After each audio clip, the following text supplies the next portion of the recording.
Hello bachcho, let's read the question.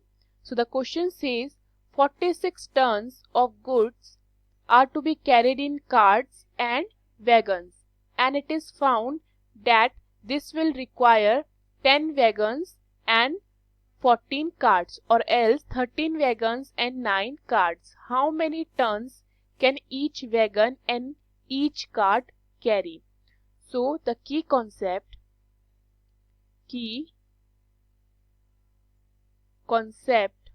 of this question is elimination method.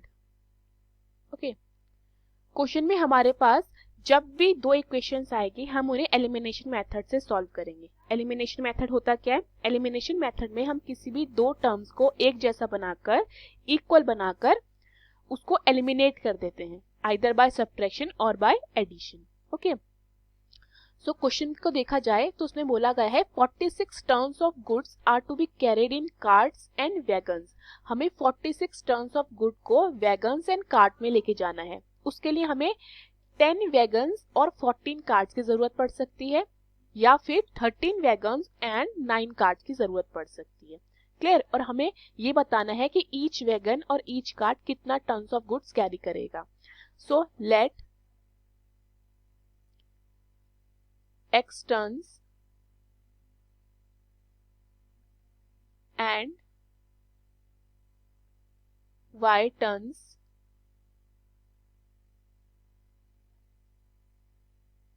can be carried by each wagon and each cart. Okay, X कितना goods wagon कितना goods लेके जाएगा, मैंने उसको X ton late कर लिया है, and cart कितना गुड्स लेके जाएगा, मैंने उसे Y टन लेट कर लिया है. Then according two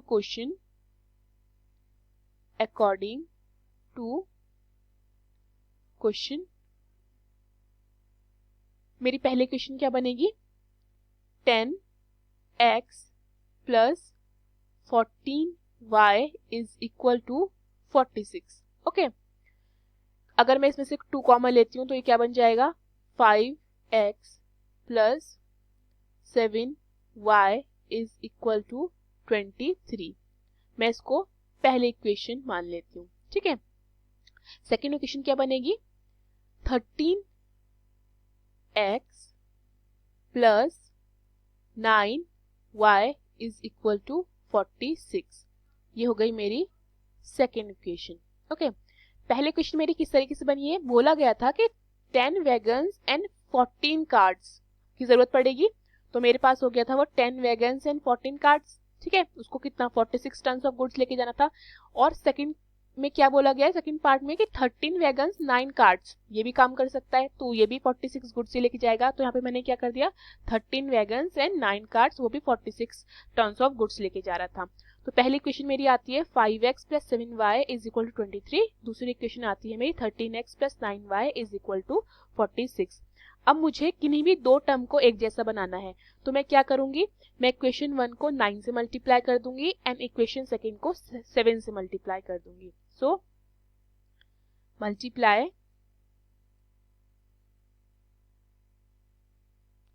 equation 1 by 9 and equation second by 7.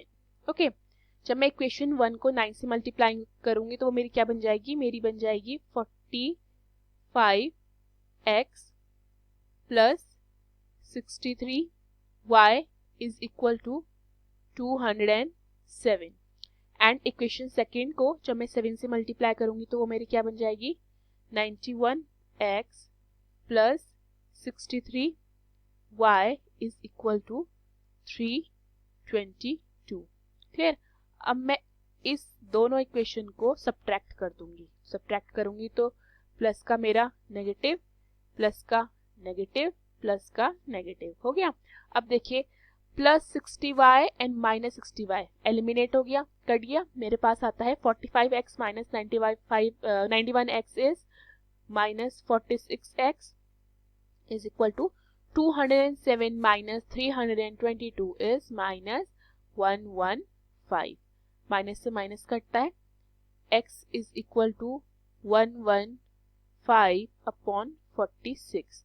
इसको मैं डिवाइड करूंगी तो मुझे देगा 2.5। ओके, देन मुझे y की वैल्यू फाइंड करनी है, तो मैं x की वैल्यू को इक्वेशन 1 में पुट कर दूंगी और y की वैल्यू निकालूंगी।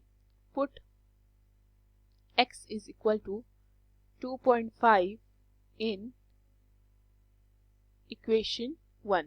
इक्वेशन 1 क्या थी मेरे पास, 5x plus 7y is equal to 23। So 5x कितना है 2.5 plus 7y is equal to 23। 5 multiply by 2.5 is 12.5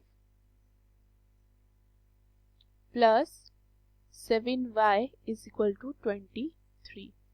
so 7y कितना आएगा मेरे पास 23 minus 12.5 which is 10.5।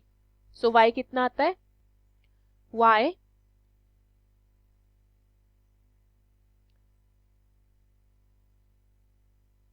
Is equal to 10.5 upon 7। ठीक है, इसको मैं अगर सॉल्व करूंगी तो आएगा मेरे पास 1.5। सो x की वैल्यू कितनी निकलती है मेरे पास, x की वैल्यू थी मेरे पास 2.5 एंड y की 1.5, जिससे क्या पता चलता है each wagon and each cart carry 2.5 tons and 1.5 turns of goods. Okay, that means each wagon and each cart carry 2.5 tons and 1.5 tons of goods respectively. Okay, hope you understood the question. Thank you.